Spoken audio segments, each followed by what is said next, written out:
South Point offers all the types of entertainment you'd expect at a first-class Las Vegas resort. Did you know our 400-seat showroom is one of Las Vegas's top destinations for live entertainment? Enjoy live performances by classic Vegas entertainers, bands, and today's hottest comedians, plus a rock and dance floor. You can also enjoy live entertainment at the Grandview Lounge, where you'll feel all the vibes of old Las Vegas. Enjoy the music, and if you love to laugh, don't miss The Dirty at 12:30, our very own free comedy show, every Friday night at 12:30 a.m. in the Grandview Lounge. The Dirty is 100% free, so arrive early. Go to southpointcasino.com or call the box office at 77136 for today's performances at the showroom and the Grandview Lounge. When you're ready for your favorite cocktail, stop in and unwind at one of our 7 specialty lounges. There's a bar around every corner, because you're in Vegas, baby. South Point Casino has plenty of attractions for the whole family. Catch a movie.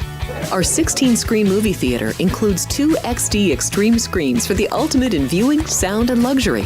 After the show, treat the family to a variety of treats at our old-fashioned ice cream parlor, Kate's Corner. We scoop up a variety of creamy concoctions, including smoothies, hand-dipped cones, milkshakes, malts, sodas, and sundaes. At Kate's, there's something for everyone. And if you still got time to spare, our bowling center might be right up your alley. Voted Best of Las Vegas, it's a great place for friends and family fun. 64 lanes, a pro shop, snack bar, and arcade. And while the kids are bowling, you can play slots and sip on a drink in the Alley Cat Lounge while overlooking the lanes. For our more serious and professional bowlers, the South Point is also home to a separate tournament bowling plaza. It's Sports by the Book at the South Point Studio. Here's Jeff Parles and Alex White.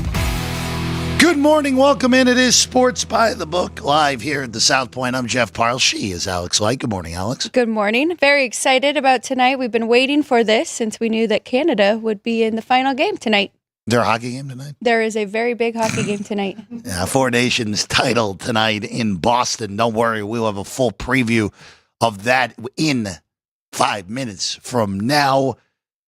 And also, too, if you watched our show the whole time, you see our screen, you see us up there, you see the lower third, and then you see the ticker down there. There's a new feature going on in that ticker. And if you happen to notice what that new feature is, please comment right along in the chat right away. Comment right along. And maybe you get mentioned at the end of the show for being the first one to mention what's going on in the ticker down there. Good guesses only, guys. Good guesses only of what's going on in the ticker. And if you notice it, make sure you comment along about it in the chat right now. Our good friend Vince monitoring that, as he always does here for the show. So be on the lookout for that, and we'll mention it. Ryan, after the whiteboards? Mention it after the whiteboard. So get Alex's plays for today, and then we'll tell you what was special in the chat here today. All right, let's get to it. What happened last night, but really what happened this morning that legitimately just broke before the show. The San Antonio Spurs announcing that Victor Wembanyama's second season is done because they discovered a DVT, that is deep vein thrombosis, which is a fancy way to say blood clots for people that don't know the medical term.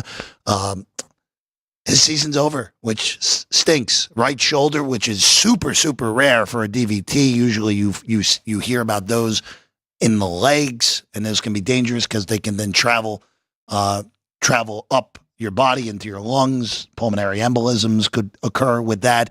But Wembanyama's season is over, and again, you just hope that this is an isolated incident. Of course, We've seen that with other NBA players. Really, Chris Bosh's name comes to mind of someone who his career ended up being derailed because of blood clots.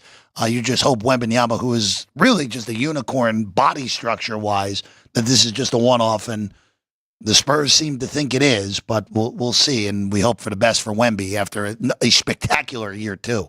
Yeah, a spectacular year this year, and coming off of his rookie season was spectacular. He's really fun for the NBA. He's brought in a lot of eyes to the league, and man, I really thought they were going to start to turn things around, especially with the trades and getting De'Aaron Fox over there. And I know we haven't seen it immediately, but I thought eventually. So Sad for Wemby. Hope that it is just a one-time occurrence, like you're saying. And now that Western Conference, man, I mean, they were still out of it as of right now, about the 12 seed, but trying to play their way into the playoffs. So we'll see how that changes for San Antonio moving forward. Spurs, by the way, were 3.5 games out of a playoff spot entering the second half. Well, not second half, but post-All-Star break play of the NBA. There was some thought maybe they can make a run, but right now that's probably as good as De'Aaron Fox is without Wembanyama. That is just not enough depth on that team, more likely than not. See how it plays out in the Western Conference. But again, hope for the best for Wembanyama, whose season is over with a DVT, which is a blood clot discovered in his right shoulder.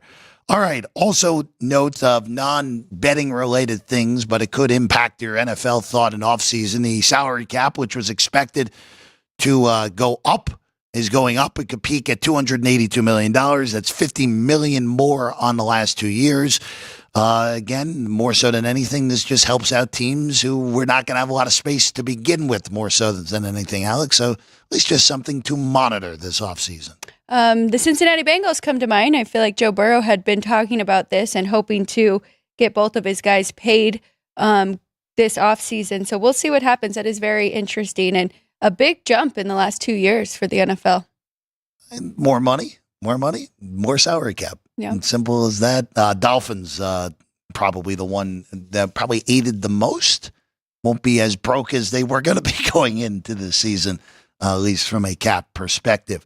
College hoops last night. We'll hit 2 games here of what stood out to us, and they were both in the SEC, and Missouri puts 110 on Alabama, most points Mizzou has ever scored in an SEC conference game since moving to the league in 2012. Not an upset. Just remember, not an upset. Tigers close favorite. They win the game, 110-98. Mark Mitchell with his career night. Caleb Grill also with a huge game for Missouri in that one. And the Tigers just keep vaulting up the board. And for Bama, 2 straight losses for them. They lose to Auburn. They lose to Mizzou. And the common denominator for Bama in both of those games, Alex, Auburn hopped down 9-0 on Alabama on Saturday. Auburn won by 9. Mizzou hopped out 12-0 on Alabama last night. 12-point margin in the end. Bama has to start better than they have these last 2 games because they've been dead even in both of these games after that a bad 2 minutes to begin things. And the Tide are in danger of falling off the 1 line now, especially with Kentucky looming on Saturday. Definitely. And they definitely need to get things going. And they could finish the regular season with some really good wins here. They still have Tennessee, Florida, and Auburn. They'll have another crack at them last game of the regular season before going into the SEC. I think talking about Mizzou, though, we were looking at their futures, and here at the South Point, 50-1 for Missouri to win it all. So you could probably find other numbers, too, maybe for them to make the Sweet 16, make the Final Four. I mean, they have been playing very good basketball. Final Four numbers ranged, I think the best number I saw last night after the game was 12-1 to make the Final Four. Best number I saw, period, to win it all was 60, which in shocking fashion was actually at Caesars, which means the number probably doesn't exist right now, and that was as of last night, but they were 60-1. But right now, that's a big-time win for Mizzou, who now has 2 wins over projected 1 seeds entering the week. They beat in Florida and Alabama, and they technically have 3 top 5 wins because when they beat Kansas, Kansas was number 1 in the country. Kansas will not be ranked come Monday of next week because they stink right now, to put it not so politely, but we're just spitting facts here on the show.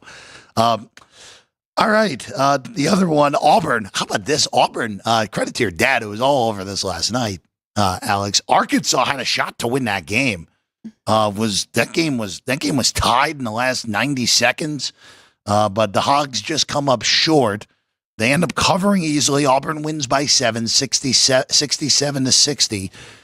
Just a weird game for Auburn where it was a classic flat spot, and it totally played out like that. But the Tigers just in the end too much for the Hogs. Still one of the best players right in the country, so I think Auburn will be okay. But you're right, classic flat spot. But Arkansas, they're funny. They're just so inconsistent. We see glimpses of them being really dominant, good basketball teams, but we just have not seen the consistency from them.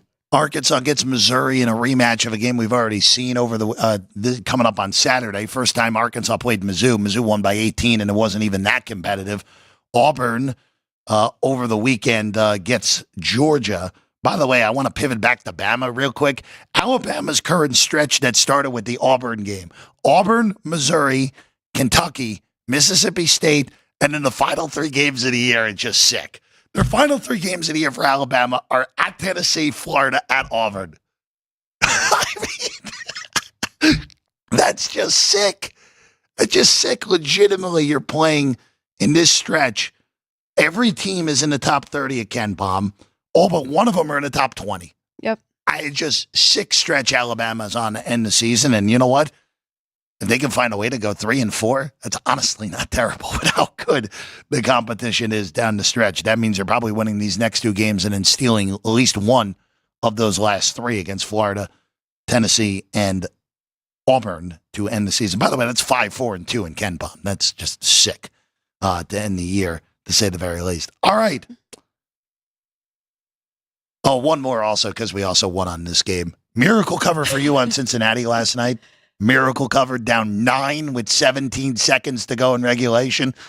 West Virginia somehow only wins by 3. More just wanted to bring it up for all of the West Virginia bettors because I feel for them. If you had West Virginia minus 3.5, that was a terrible bad beat. And sometimes you're on the right side. And fortunately for me, I was on the right side with Cincinnati. Yeah, not great if you had the West Virginia side. I was scared about my under for a little bit. It was like, oh, I legitimately turned it off. And then I checked the top corner. Well, stopped paying attention. It was in the quad box on YouTube TV for me.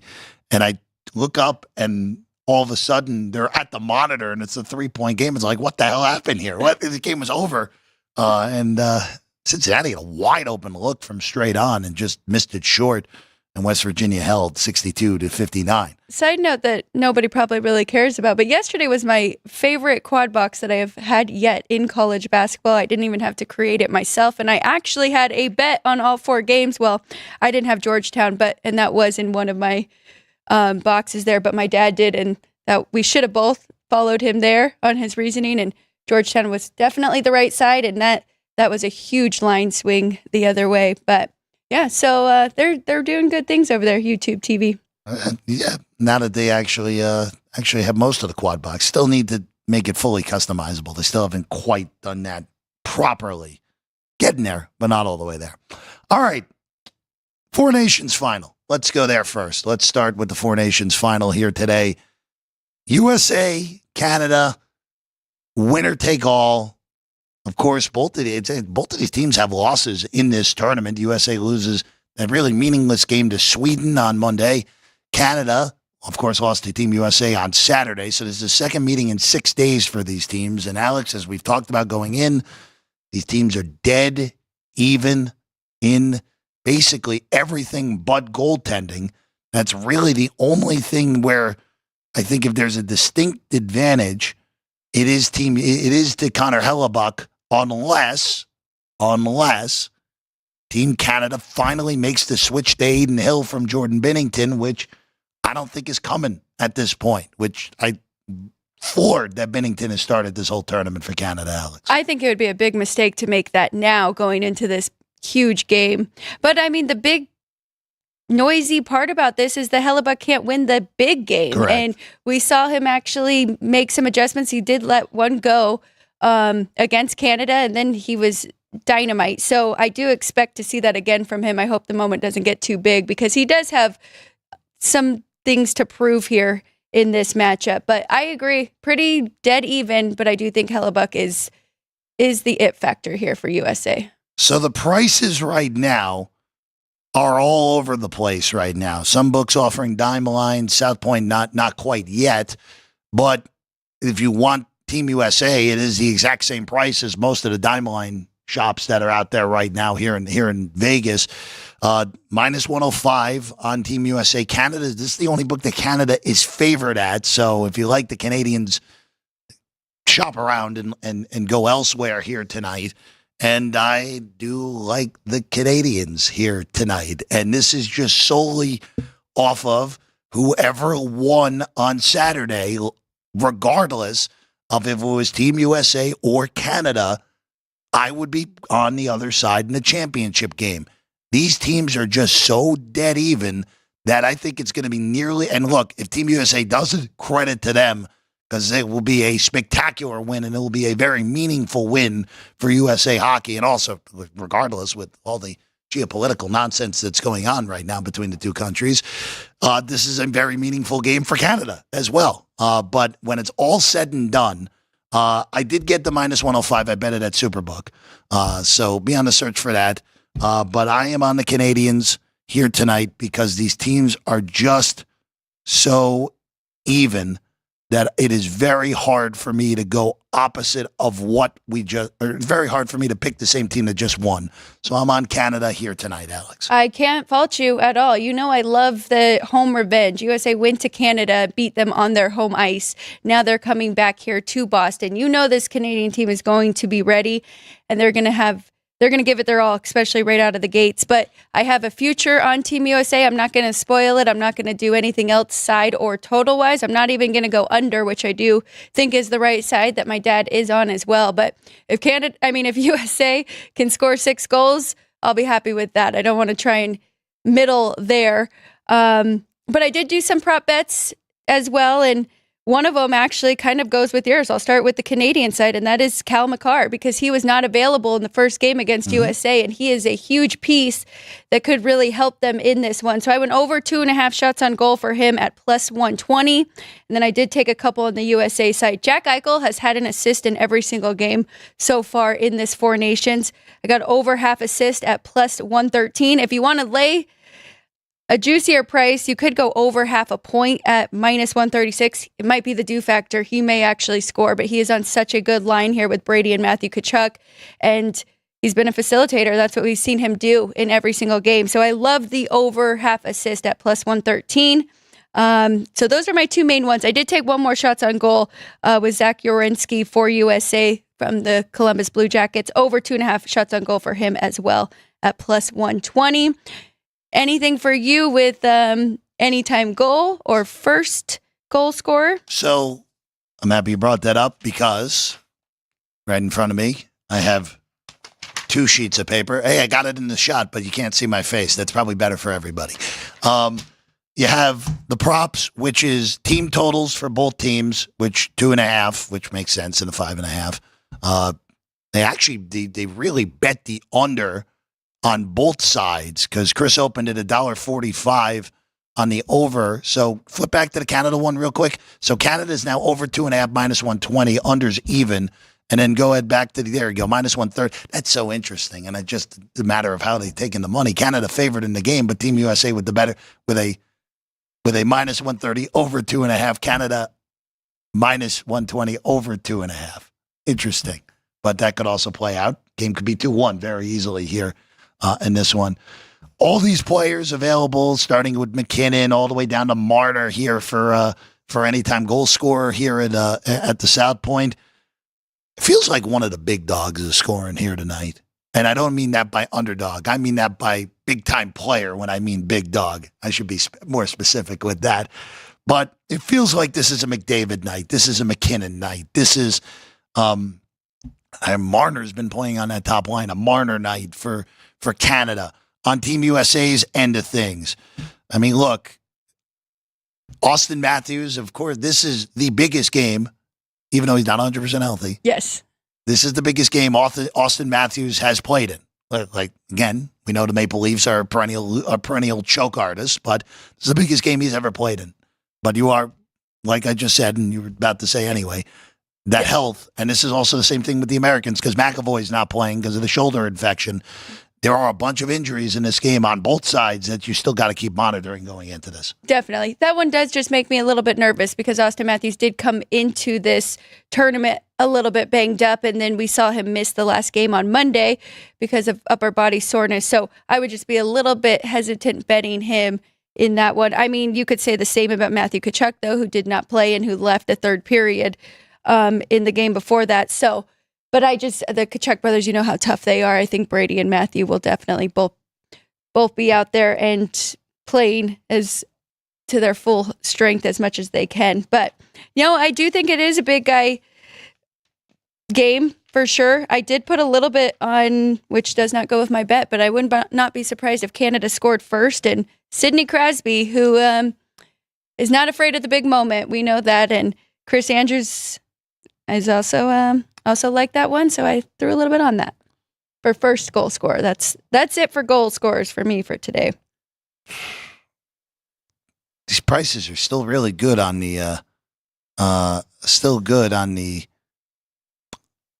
short shots, like 12-1, Austin Matthews, McKinnon, McDavid. Yeah. I mean, McDavid, you're never going to see McDavid at 15-1 in any sort of game, down to 12 now. So that has gotten bet. And again, some of these have gotten bet. The Chuck brothers, hey, I said it correctly. We're both, at least Brady was bet down from 20-16. Gunzel was bet down from 20-16. Reinhardt, all these, see, they've taken action here at the South Point on a lot of these numbers. A lot of those 20-1 numbers taken down at Braden Point also from 20-16 as well. Some of your bigger movers. Still think Makar at 25-1, even though that's shorter than what it opened, is still pretty reasonable if you want to take a small little piece of that at 25-1. Again, the question with Makar not 100% healthy again. Monitor everything going into this game here tonight, Alex. I do believe his was more of an illness. So I think he should be okay. And he was a big factor in that last game that they just played. Shots on goal wise had 4 against Finland in that one. So that gives you some more opportunity if he's going to be taken. One little side note about the 2 goalies. I will, looking at NHL.com, found some little nuggets here for you about Binnington has been very good. He's played in all 3 games, been slightly better against high danger save percentage or high danger shots. So his high danger save percentage is .963, 26 saves on 27 shots. Hellebuck, .941 in 2 games, 16 saves on 17 shots. Hellebuck has been perfect against mid-range attempts, saved all 8 that he has faced. And Binnington, that is where he has struggled a little bit, allowed 4 goals on 13 mid-range shots.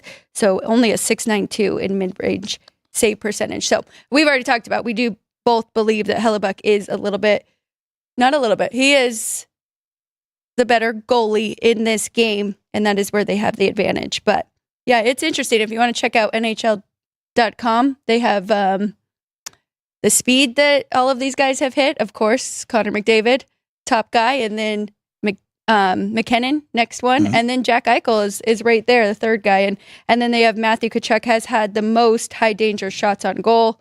So a lot of interesting stuff there. From the chat, some picks on this game. Our friend JR at the ballpark likes Matt Boldy at 25-1 to be the first goal scorer here tonight for Team USA. And then Joey B predicts a 5-3 type of game. Joey B, then go bet over 7.5 at a bloated number. Just go find that alternate total. Go do it. We can build the sports book of Joey B so we can all take your money at some point, which will be nice. On your own lines, not your bets. We hope you win your bets so we can bet you for everything. Had to clarify that. We want you to win your bets so the Joey B Sportsbook can exist. So we'll bring that out there to say the very least. All right. I almost tongue-tied myself there. That would have been a lot of fun. All right, let's shift to college hoops here, Alex. Also, too, chat is on fire right now. Christopher Juarez went 2-0 with our picks yesterday. Very nice. Good. Pick the best. Thank you for following the correct ones. Yes. Dean Hilt thanked all 3 of us for convincing him to take the over in that Mizzou Alabama game. That was not even a sweat. You knew You knew immediately. All right, we're in great shape here. Quite frankly, probably should have taken some more at some bigger numbers because, 110.98. Yeah. Pretty good. Pretty good day at the office. Even in the 200s, you were still plenty good on all that. For that total last night with Mizzou and Alabama. All right. Here are some games you and I spotlighted here today. We have some plays. Some of them are the bigger games of the day. If you have a game we do not mention in these 10 and you want to hear our thoughts on it, please comment in the chat because we will get to that after we get through our 10 that we've spotlighted here today for college hoops. So let's start in the belt, Alex White. We start in Boone, North Carolina, the home of Appalachian State University. The Mountaineers are 8.5-point favorites against Georgia Southern here today with a total of 138 in this Sun Belt matchup. So I'm very intrigued by both the Sun Belt and the West Coast Conference. And I don't remember the Sun Belt doing this last year. or ever. You'll have to remind me, but kind of that step ladder in the conference play, right? So depending on what seed you get is so important. So just like the West Coast has always done, where you usually have Gonzaga and St. Mary's or San Francisco waiting at the end there and just have to play 2 games. They play all the way 1 game a day or 2 games a day until you get to the championship there. So looking at the Sun Belt, every game very important here for these teams. I really like Georgia Southern in this game, getting 8.5. I don't understand, the movement is going the other way. Betting on App State, I don't know if that is more of the name, but Georgia Southern has revenge. They lost both games last year. They also lost in the tournament to App State. So I think this is a good spot for them. Take the points. They're going to try to up the pace here and make App State really run. Who wants to slow it down? But I think that's a lot of points here for a meaningful game. So this is the first year they've really done the step ladder thing where the 5 top 2 seeds get to the semifinal automatically. And I will say this, for 1-bid leagues, that's the only format that should exist, because you want to, if you're a smaller league that's only going to get 1 bid, you want your best teams in the NCAA tournament because they're more likely to be able to pull upsets. They're more likely to get the conference more money by advancing further in the NCAA tournament. It drives me crazy when you have these smaller leagues that stuff 12 teams into a conference tournament in a traditional format, and then all of a sudden, and this feels like it happens in the Horizon League more so than any league, then when you end up with the 5 versus the 6 in the conference final, and it's like, well, we just, instead of getting a team in there that might have been a 12 seed, we're playing as a 15 seed that's going to lose to Houston 71-39. Like, it just, these smaller leagues should do this and help your better teams get through. So as you said, very important game, and it's pretty funny right now. South Alabama leads the league because they played 1 extra game. I'm not a huge fan of that Jaguar team. This App State team, I love Dustin Kearns. I think he's a great coach. At some point, he's going to get a better job than Appalachian State. You said it, as the question always, though, with App State.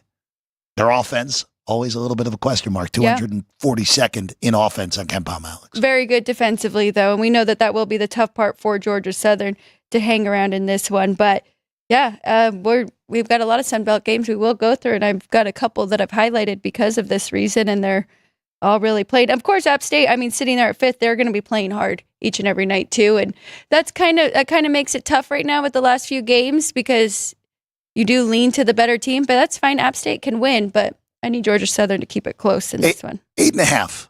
Pretty solid number on that one.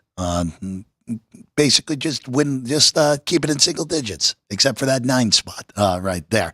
All right, let's go to the Coastal Athletic Association. Still the Colonial to me, guys. Drexel and Delaware.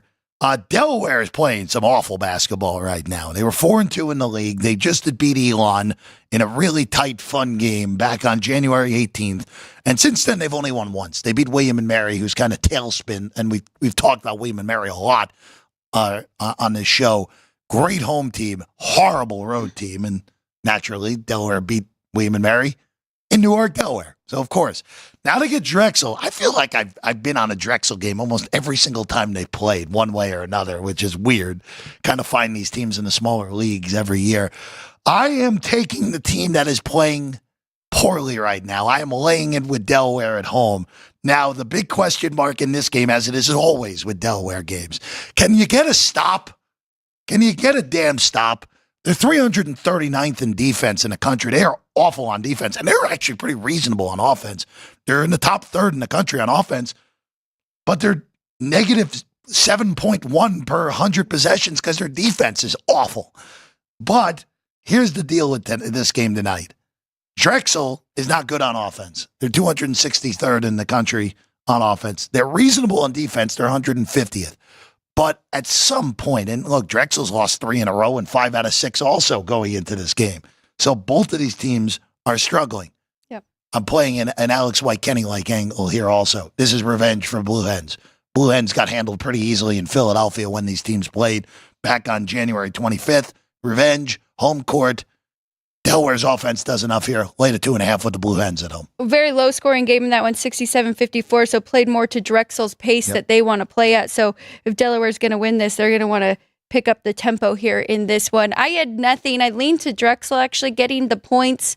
So I'm just going to stay away. Both of these two are tied for 10 right now of 14. So this should actually be a pretty meaningful and good game between these two, even though they are both struggling. But you're right. One defense, pretty reasonable. One offense, pretty reasonable. We'll see which one wins out tonight. Yeah, this has been I expected Delaware to be a little bit better in conference play, but that defense is just so bad. CAA, by the way, I will tell you, we'll get another CAA game in a moment here, but Towson, Wilmington, Charleston, and even the Fighting Camels of Campbell, if they somehow make it to the NCAA tournament, it will not be the easiest of outs in the NCAA tournament. I'm not saying they're going to win a game in the NCAA tournament, but they'll make some better seeds sweat. If it's any of those four teams, if they make the NCAA tournament. I think Wilmington's the most equipped to potentially pull a shocker in round one because their offense is the most capable. All right, going to the Big Ten next, Ohio State and Northwestern here. Northwestern needs to win a few games to even make the Big Ten tournament. Remember, the Big Ten and the ACC this year, because their leagues are so bloated now, there's 18 in both of them for hoops. Only the top 15 get there. The bottom three will not be there. Northwestern in the bottom three right now in the Big Ten. Penn State, by the way, got a win yesterday against Nebraska to at least get themselves somewhat alive to get out of it. Washington lost to Rutgers in overtime. Washington probably cooked at this point to make it to Indy. Rutgers, huge win for them because they were in danger of falling back into that bottom three with a loss last night without tiebreakers against anyone in that bottom three except for Northwestern. Buckeyes on the wrong side of the bubble as in a moment.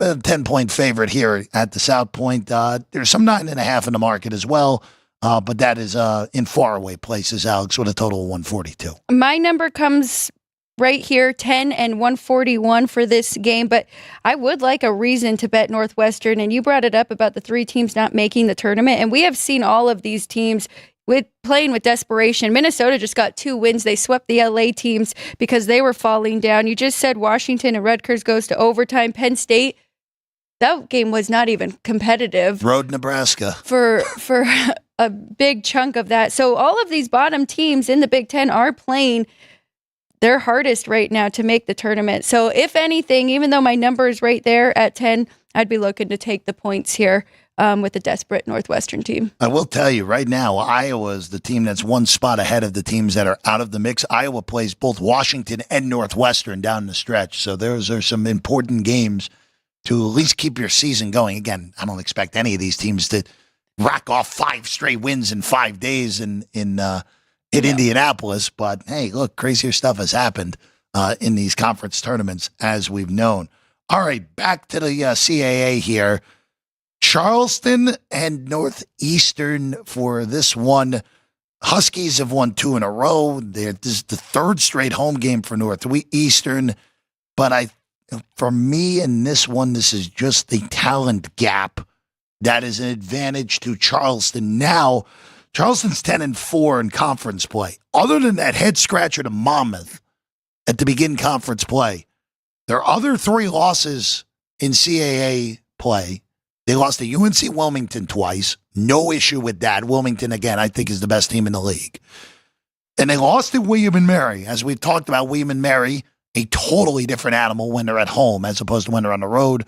That's just the strength meme more so than anything for what William and Mary is home road. So I like Charleston. This open pick. I got picked last night, but I still like it at 1. I think you're good up to 3 in this game, in all honesty. Just talent has to me, wins out in this game. And Charleston's just much more talented than the Huskies are. So I like CFC here in this one, Alex. I lean to the over in this one between these two. And if you look at Charleston's pace, you would assume that matched up. But, man, defense travels, and they play much better defense in their road games. They're 8-2 to the under on the road. So I decided to stay off of that one. If you look at Northeastern, though, which is kind of shocking, 6-5 to the over at home. But for the year, they have a pretty high over trend here, 17-10 to the over. But I'm going to stay off of that because I do think defense travels, and Charleston will be ready for this one. moving along to the next game. Alex has a play on this one. See, I'm all CAA. You're all Sunbelt here today on these games, Alex. James Madison welcomes Georgia Southern. James Madison, one of those teams that is in the mix to get one of those top 2 seeds in the Sunbelt. Georgia State, I should say. Georgia State, not Georgia Southern. We already had Georgia Southern.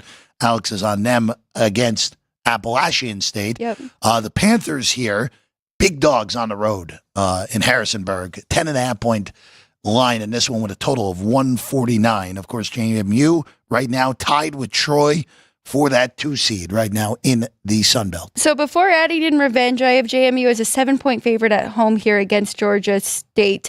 They do have home revenge. They lost to JMU at home 86-79. Pretty close game. They hung around in that one. So giving them even more points, that's enough for me to take this double-digit dog right here with Georgia State. Tied for 7th right now out of 14. As you mentioned, James Madison at the top, tied for number 1. So they're both going to be playing hard, but I think Georgia State's playing good enough basketball where they can hang around in this one. They have won 4 in a row coming into this one, so they've got to be feeling pretty good about themselves, and we'll see their best play tonight against JMU. This Sun Belt is so interesting at the top. All these teams are really, really even, and they all do one thing pretty well, and then they do one thing poorly. They're either bad offensively or bad defensively. JMU's bad defensively. Yep. That's their flaw this year. Honestly, pretty impressive that they've been able to hold up after losing Mark Byington a year ago and most of their team. Of course, a team that won a game in the NCAA tournament last year, upsetting Wisconsin in a 12-5 upset last year. All right, this is an interesting game in the CUSA. UTEP and Kennesaw State. I can't figure Kennesaw State out, Alex, and you have an angle on this game. We got a total of 148.5. The Owls are 4-point home favorites against a pretty darn good UTEP team. Both of these teams are pretty good. By the way, this is the peak of the market. You can find plenty of 3.5s. If you happen to like the Owls in this game, if you like UTEP, right behind us is the best number on the minors here, Alex. So I don't think this is going to make my board officially, but I do like this play, and that is because the Conference USA 1 through 6 get a bye. These two right here are 4 and 5. They're going to be playing to try and keep that spot in there. UTEP did win at home 73-71, so given no revenge there for either side. But Kennesaw State's just half a game back from UTEP. I think this is going to be like a defensive battle here. Even though Kennesaw State wants to play fast, I think it's going to be more like a tournament game, and we're going to see better defense, which we know does happen towards the end of the year. So leaning to the under, might not make it official just yet.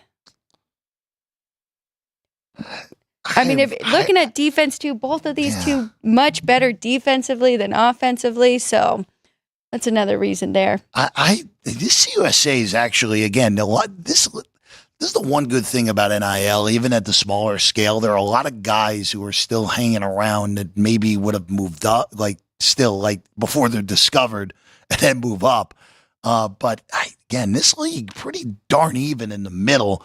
I think Liberty is, even though they're not in first place, I think Liberty's pretty clearly the best team in this league. But again, all these teams, this Kennesaw, UTEP, Jacksonville State, who's currently in first place, MTSU, even all the way down the board to Western Kentucky. I think a lot of these teams are alive to make a run in the CUSA tournament, which could make life a little bit difficult for Liberty to get back to the NCAA tournament. And that's kind of the counterpart with the stepladder, right? Because you're right, there are some teams that are better than their record shows. So giving them a chance to actually play a real tournament format and have a shot for that bid. To counterpoint? Yeah. Do better in the regular season. Fair enough. That's all it is. Yeah, I mean, I get both sides of it, but I think that stepladder, and it's funny that the WCC is the one who's done it. Yeah. Because Gonzaga hasn't needed the stepladder all these years, more times than not. But for the smaller one bids, yeah, I think it makes sense. But you've seen how good they are in conference play, and they know that they will have that stepladder. Is it just the two? I have to still go through all conferences. I have to go through it, but I think there's a few more that picked it up, at least not quite as aggressively, but there's more. Get yourself for almost there's no league now that doesn't at least put the top 4 into the quarters at this rate. Yeah. Or at least, yeah, and that's always been what it's been right now. All right, back to the CAA, but these are Alex angles on the CAA. Towson and Elon. Towson currently leads the CAA, big time defense first team. This is what Pat Scarry does. Slow you the hell down. They don't really score, but they really try to out-tough you out with their defense. Elon, the opponent here today. Phoenix, by the way, a 1-point dog at home in this one. They got off to a great start. They were 4-1 they were 5-2 in conference play, but since then, they got on a big bad run, and then randomly went on the road and beat Wilmington over the weekend by 11 to get their act back together and a big time win in that one. But here you go, a chance at the other top team in the CAA for Elon to try to get all the way back in to a discussion of a potential NCAA tournament berth with a win in the CAA tournament. And you talked about Towson's defense, and they are very, very good. They also like to play really slow, and Elon will go right to that pace. We don't have a game to go off of. This is the first game this year, and then Towson won the only game only one conference loss. Oh, they only have one conference loss this year in Charleston, but they won last year at home, so no revenge for either side. I think it's going to be just like I said about the other one. We're starting to see more tournament-style defensive battles here. So that one, I already did bet under 133.5, and that is definitely making the board today. Yeah, I didn't have it on my initial list, but that seems pretty good, in all honesty, with that 133.5. These both bottom 40 tempo teams in the country. It's going to be a grinder. I'm going to follow you on that. I won't make it one of my official. Well, I don't have a board, but one of my official ones. But I'm going to follow you on that one. I think that's a good one for the under. Campbell and A&T up next. We brought up Campbell earlier. Campbell playing some good ball right now. Really kind of surprising because I did not think this team, at least on their makeup, how they looked at non-con, I didn't think they were all that good. They were 7-11 overall, 2-3 in conference, and since then they've won 8 out of 9. They're 10-4. They have a shot at a top seed in this league. They go on the road to NCAA, who is them and Stony Brook are the 2 worst teams in this league. And look, NCAA picked off Elon last week. Just a matter of will the focus be there for the Campbell Camels in this one, Alex, up to 6 right now. I hope so, because I did lay the points here with Campbell, and I'm not a big road favorite person, but I laid the 5. I'm okay with it at 6 because I did make them a bigger favorite. I actually made them 10 on the road here. That's how bad North Carolina A&T have been. But looking at the road and home splits for these two made me even more confident about this because Campbell is 10-5 ATS on the road this year. And if you look at NCAA, 1-9 against the spread. So I think they're already in 14th or tied for 13th. And they're just waiting for the tournament to start. We're not going to have a whole lot of motivation for them. Campbell actually tied at 3rd right now. They are still playing for something and playing for seeding.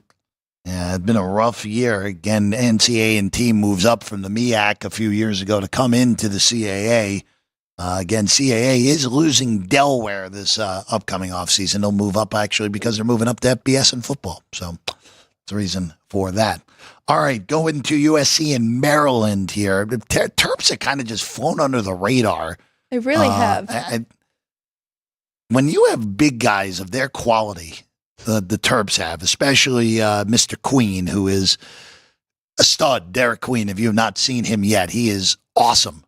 And they get USC, who has been inconsistent here in year 1 in the new conference here in the Big Ten. Maryland is a big favorite in this game, up to 12 now here with Maryland and USC. 156 is your total on this one, from 10.5 up to 12. I think it's too steep now. I would not lay it now that we're up to 12 on this game with Maryland and USC. Well, especially with USC, they need to have a bounce back spot here, right? Coming in off of a loss to Minnesota at home. So that kind of scared me off of it as well. But you're right. Maryland, I was really hoping to get a good number on them to win the Big Ten, but now they're kind of going on a nice run here. Only losses to Ohio State in the last 8 games, 7-1 in their last 8. So I don't know if we'll be able to get that here, but they have a pretty easy schedule for the rest of the way. We will see how they do against Michigan State. That should be a really good game coming up next Wednesday. But nothing for me. I think that those numbers are just right. They'll play the 2 Michigander schools. They get Michigan State and Michigan down the stretch, but they also get Penn State and Northwestern, who, of course, are not even in qualification zone right now for the Big Ten tournament. If you're looking at Maryland futures, more so than anything, I'm just concerned about their coach. Kevin Willard obviously has never made it to the Sweet 16. He made the NCAA tournament a handful of times at Seton Hall. Only won a tournament game one time back in 2018. At 2023, they won a round 1 game, but then were defeated in round 2. Again, that was an 8-seed Maryland team that got pretty well thumped by a 1-seed Alabama, the number 1 overall that year. I just don't trust Kevin Willard. That's really the bigger thing. And we'll see what the draw is. A lot of these are draw dependent, as we know, once we get to the NCAA tournament. All right, one more on our list. And again, remember, if you want a game we don't mention here, please comment in the chat so we can talk about it after the commercial break that we're going to take after this game with Western Kentucky and Sam Houston we're looking at now. I don't know what it is with Western Kentucky. Maybe my numbers just got jumbled on them because of talent and the fact that I like them in non-con. They're in the bottom 4 of the CUSA, but I still have them as a 7-point favorite in this game against Sam Houston. 3.5-point difference from what I have versus this. I'll lay it. If you get beat, so be it. But I like Western Kentucky at home laying 3.5 against Sam Houston State. My number comes up 6 here for Western Kentucky. I wanted to look. Sam Houston does have home revenge. They did lose 75-66, so I would give 2.5 back for that. And then that took me right off of this number. Still a little bit of a lean to Western Kentucky in this matchup, but not a big enough difference to make it a play for me. But yeah, talent-wise, Jeff, I'm with you. I definitely have them far better than Sam Houston. Trying to see if there's any trends here. Western Kentucky 6-3 ATS at home, and Sam Houston just 4-10 covering on the road this year. So I think that is the right side. Western Kentucky 3.5-point favorites, a play for me here today. 3 favorites. That's always a good sign, Alex. Always a good sign when we're on 3. At least I'm on 3 favorites. You're on 2 unders, 2 dogs, and 1 favorite here today. Even though I think one of those totals may not make the board. Maybe it will. We'll see. Yeah, I think I'm gonna. Just like you said about Kennesaw State, they're a tough team. You never really know what you're getting. You did talk me off of 1 favorite. I almost was gonna lay it with Oregon State, but we know how they are. Oregon State struggles on the road. They are 7.5-point favorites against Pepperdine tonight. Again, as we know in that WCC, bottom feeders in that league, not good. But Oregon State, of course, lost to Portland last week. Not a good loss. Might be an in-game. I'm gonna watch that game, see if we can get a better number there. Maybe just for Oregon State to win if Pepperdine takes a lead there. Checking in with the chat real quick. Joe D, great call on Georgetown yesterday. Yep, that was all Kenny. He's all over that. Joey B, disappointed in the bloated conferences that all the programs can't qualify for the conference tournament. I actually, from the Big Ten's and ACC's perspective, I don't know why they just didn't go flat 16. We don't need to watch. We don't need to watch Miami, who doesn't care anymore, play anymore. I'll just say that. But I get it. Roger Long, home teams hitting at a higher rate than earlier in the season. I don't know how much I've noticed that. I think that just is a commonality of conference play. Home court matters in conference play, Alex. Yeah, no, it definitely does. We know that college basketball is, you get the most home court of almost any sport we have left. So, yeah, definitely matters, especially in conference and down the stretch. All right, we'll take a quick break. If you have any games that you want us to talk about after the break, we will do that. We'll also be on the lookout for Alex's whiteboard as well when we get back. Sports by the Book here at the South Point studio. We have 11 amazing restaurants featuring a wide variety for every price range and appetite. South Point's Garden Buffet has something for everyone at unbeatable prices. Or if hunger strikes in the middle of the night, join us at Coronado Cafe. The American menu offers breakfast, lunch, or dinner 24 hours a day, plus a Chinese kitchen for authentic Chinese dishes from 11 a.m. to 11 p.m. From steak and eggs to wonton soup, it's fast and friendly service 24/7. When you need a quick pick-me-up, you can find it at our state-of-the-art Starbucks just inside the main South Point entrance. Order ahead with the Starbucks app for easy mobile order pickups. Or enjoy your favorites in the relaxing dining area anytime, day or night. If you love Mexican food, Baja Miguel's has all of your south of the border favorites. There are dozens of classics to choose from, like fajitas, ceviche, chimichangas, tacos, and more. And for spirit lovers, Baja's colorful non-smoking tequila bar is right outside.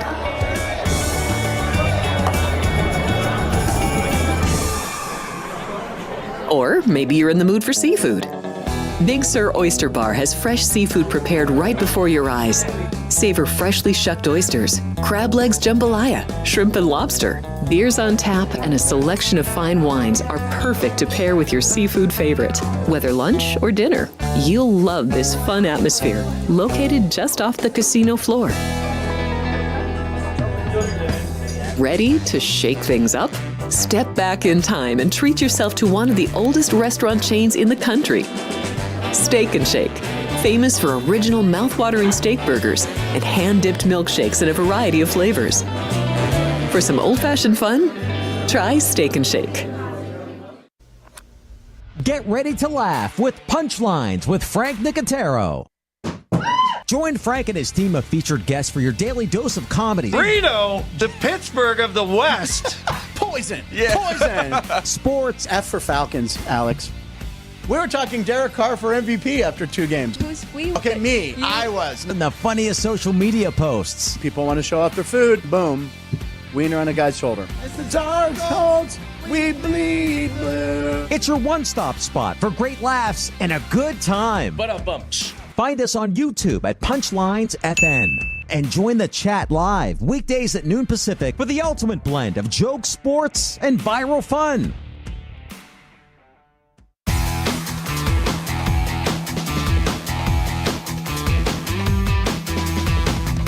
Welcome back in. It's Sports by the Book here at the South Point studio. I'm Jeff Parles. She is Alex White. That is a whiteboard. So, Ryan, if we're ready for it, we can unveil Alex's whiteboard here for, how is it February 20th already? What's happened here? Just moving too quickly. There you go. There's the whiteboard here for today, Alex. I never thought I'd hear you say that. You usually you'd move quicker towards football. Let's put it this way. When it's June 29th, well, happy birthday, Mom, on that one. But when it's June 28th, yeah, it's a little bit different. But there you go, Alex. I'll roll through the 4 that made the board here today. Okay, so yeah, I've had 7 the last 2 days. Went 4 and 3 on both of those, so that's a combined 8 and 6. So few less plays today. Try to narrow it down. Going with 2 in the Sun Belt, Georgia Southern, plus the points, 8.5 against App State. And then I'm going Georgia State, plus 10.5 against JMU. I am going with an under here. Towson and Elon under 133.5. Going to be a grinder. Not the best to watch, but hopefully we can cash that one. And then one favorite, Campbell on the road, 5-point favorite, or even 6. If 6 is the best, I'm still okay with that 6 that is out there. Yeah, right now, the best on Campbell, because it was 6 behind us, there's a 5.5. That's your best number. DK's got that. And I think Stations is 5.5 too, actually. So be on the lookout for that. Games that were requested in the chat that we did not talk about. Real quick, our friend Joey B., who is active as always, asked us about the Hornets and the Nuggets in the NBA.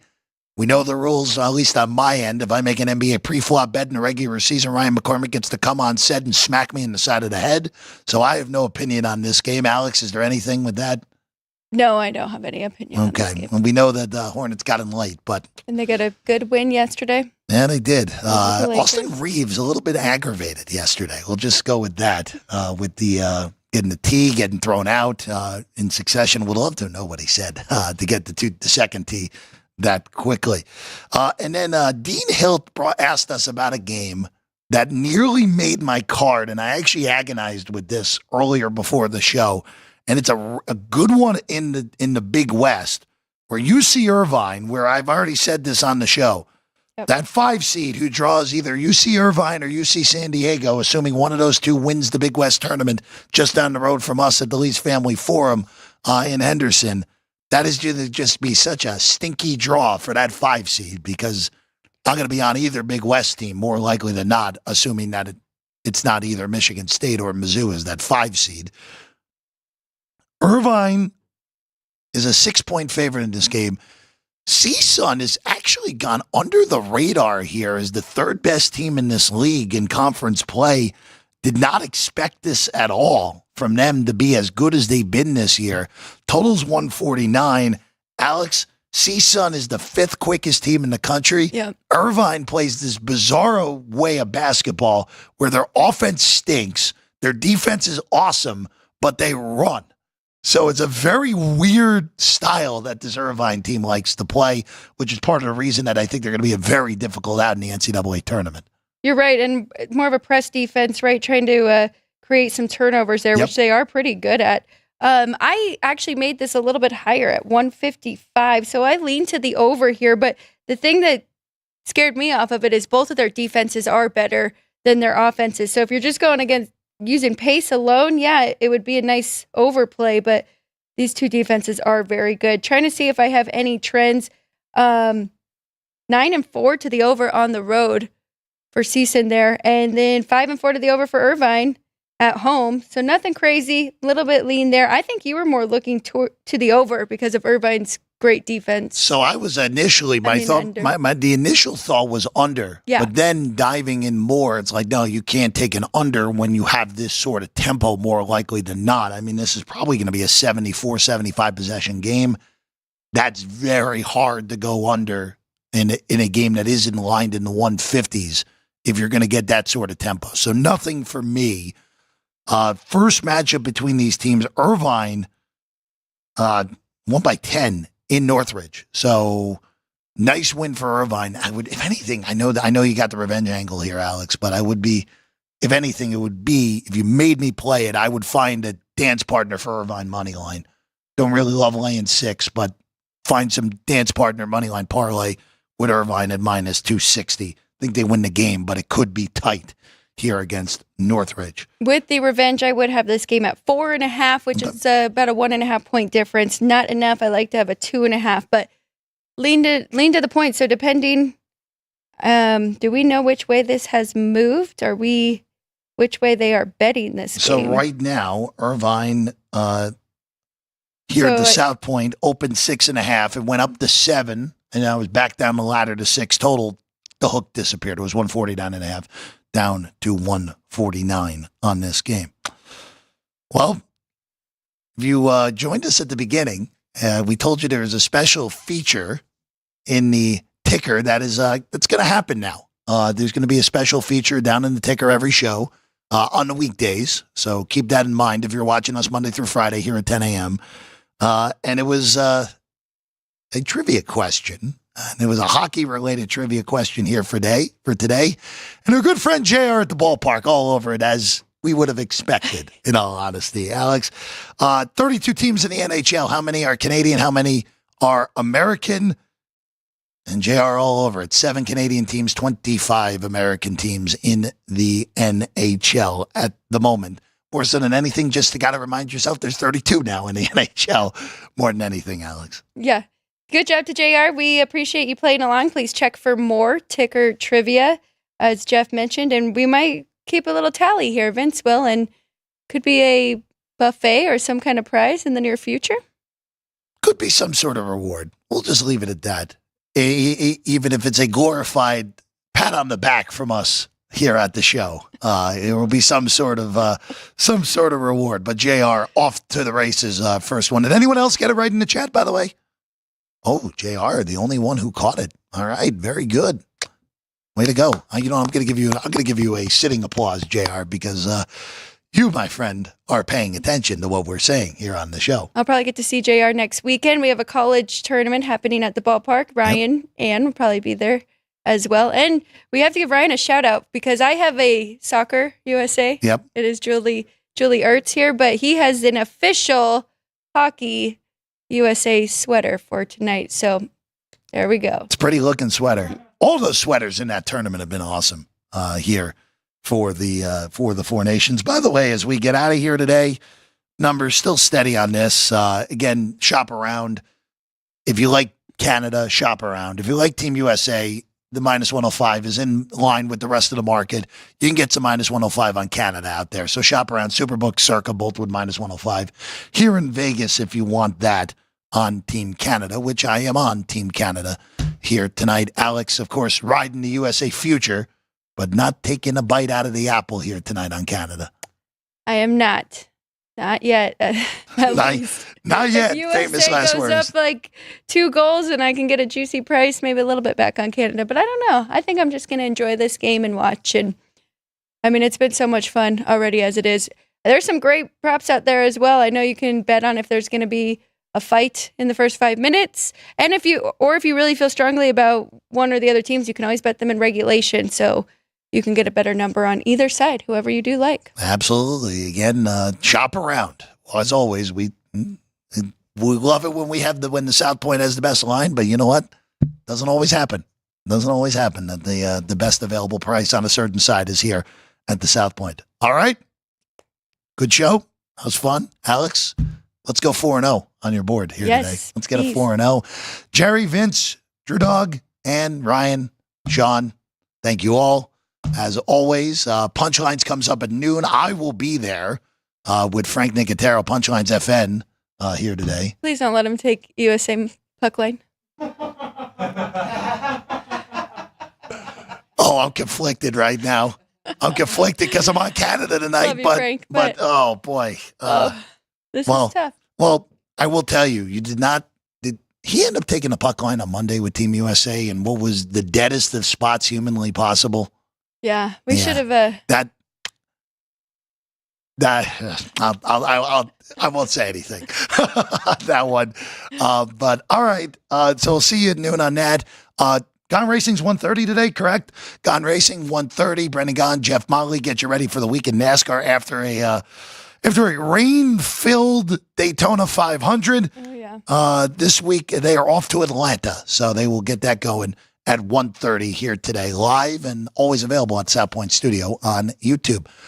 I'm Jeff Parles. She's Alex White. Alex, go 4-0 today. We'll see you again tomorrow, right here, 10 a.m. Sports by the Book. Dwayne Colucci joins me.